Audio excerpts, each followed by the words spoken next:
Hello and welcome to my channel. Today's pattern is a Lora Irish pattern. It'll be the last one of hers I do for a little bit. My main focus for this pattern was to specifically use the Polar Blades by the Flying Dutchman, and came highly recommended from Wichita Blendell, one of my subscribers. And I wanted to do a project that was specifically going to use these blades and these blades only for most of it. I'll explain that in a little bit. Wichita has also expressed a desire to see me step out of my comfort zone and do something a little bit different, and I have to agree, but I truly wanted to get comfortable with using different blades, different types of wood, and acquire some experience in doing it this way. He was looking to see me do a 3D compound cut, and I actually have been wanting to do that for quite some time. I have done one, and it was with a bandsaw, so I've never done one with a scroll saw. My goal is to do a live stream tonight and do a compound cut for the first time live. But like I always say, the best made plans don't always happen. But that's the goal for this evening. So far I'm extremely impressed with this blade. I absolutely love how it's cutting, how I'm able to do turns. It's smooth, it cuts well, it seems to stay perpendicular to the table.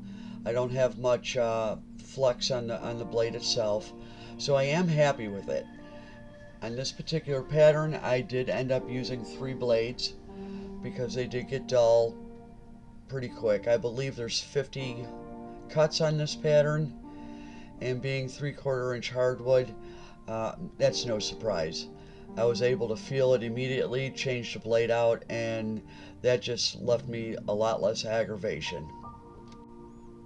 And that, for me, is the reason why I wanted to keep going with the types of patterns I've been doing, so that changing out blades is quick, it makes sense.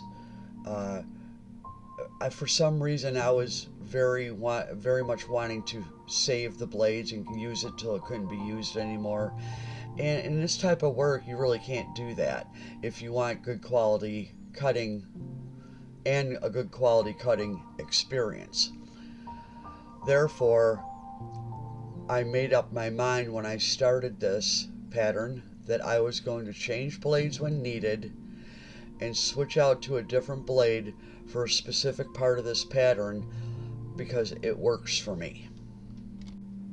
I believe that's one of the key points I've been trying to say as I've been doing this journey with you. We really have to do what works for us. There's a lot of recommendations, there's a lot of different ways of doing something. It's just a matter of finding that little corner or that little spot that works for you. And nobody else does it, but too bad. If it works, do what you do. Do you. This pattern took me 2 hours and 40 minutes to cut, which wasn't too bad, and I was able to complete the task in one day. And I believe because I'm doing things that work the best for me with very little frustration, is why I was able to actually start and finish a pattern in one day. I've been using the number 5 polar blade up until this point, and for the next section I debated and went with the spiral blade, the number 3 spiral blade.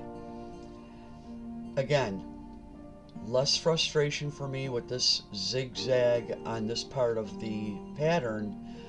It just went very smoothly for me, but one thing to note, it went a lot slower than the polar blade was cutting. Spiral blades are a whole different breed of cutting, And I figured that out straight off, and I just went with the speed and the pace that the blade was cutting the pattern, or the wood actually. So having said that, that was the best decision I could have made for these next two cuts, was to utilize the spiral blades to do it. And that's exactly what I mean by doing and utilizing different tools that you have available that work for you. There's no point in fighting it. If I would have used a polar blade with this, it would have taken me twice as long, even though the spiral's cutting slower, it would have been twice as long as it took me to use a spiral blade. Now, for the most part, I should not have to keep flipping the wood for the spiral blade, but I turn it so that I can see the line that I'm cutting, otherwise I go crooked. So it's not the blade's fault, it's me. Therefore, I just go ahead and do, again, what works for me. And this blade cut out these two sections just beautifully. And I'm going back to the polar blade for the rest of the internal cuts. I have one more section on the outside cut that I use a spiral saw for. And it was a very small section, but again, it worked. I'm finding that if we just take our time and not resist the urge to do it our way, I really believe that the wood dictates, the pattern, that's what dictates how you're going to do a cut. It's not necessarily what you always do. It's a matter of what's going to work with the particular piece that you're working on.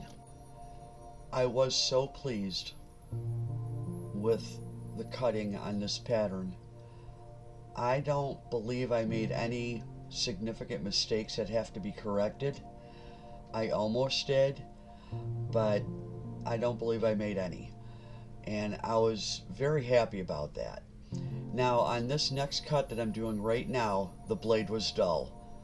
I was fighting it, the blade was wandering, it just wasn't cutting. So I knew I had to go ahead and change out the polar blade one more time. Now I am saving these blades because I don't believe they're useless. I have them in an area where I know what they are, I know what they're from, and I'm going to try them on some thinner wood to see if they'll cut any better, if I can utilize them with a thinner wood and it'll still cut fine until they lose all their life. Whether that works or not, I don't know.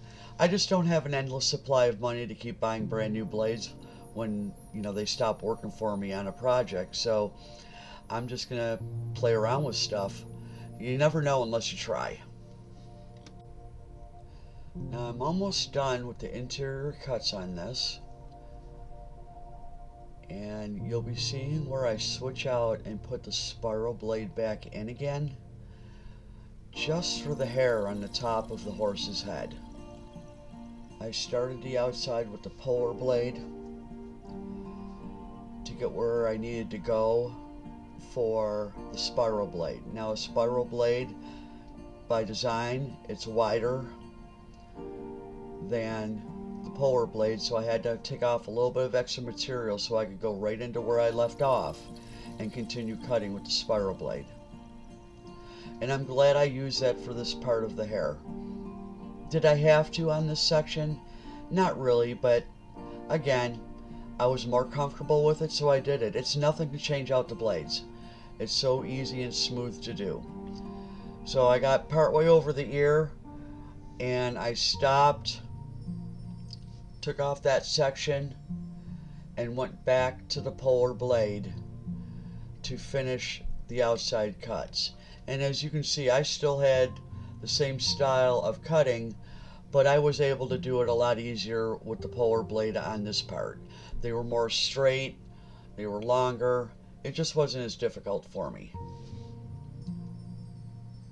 Now another thing to note, as much as I love this polar blade versus the Ultra Reverse, I'm not happy with the fact that I had to do a lot of sanding on the backside. With the Ultra Reverse, it's minimal. I mean minimal sanding. The spiral blade, you're always going to have that.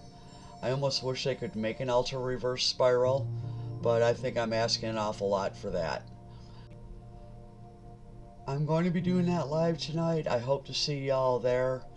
I do have a topic for discussion while I'm doing my cutting, just to engage the chat and some thought-provoking questions that have come to mind concerning YouTube and channel growth.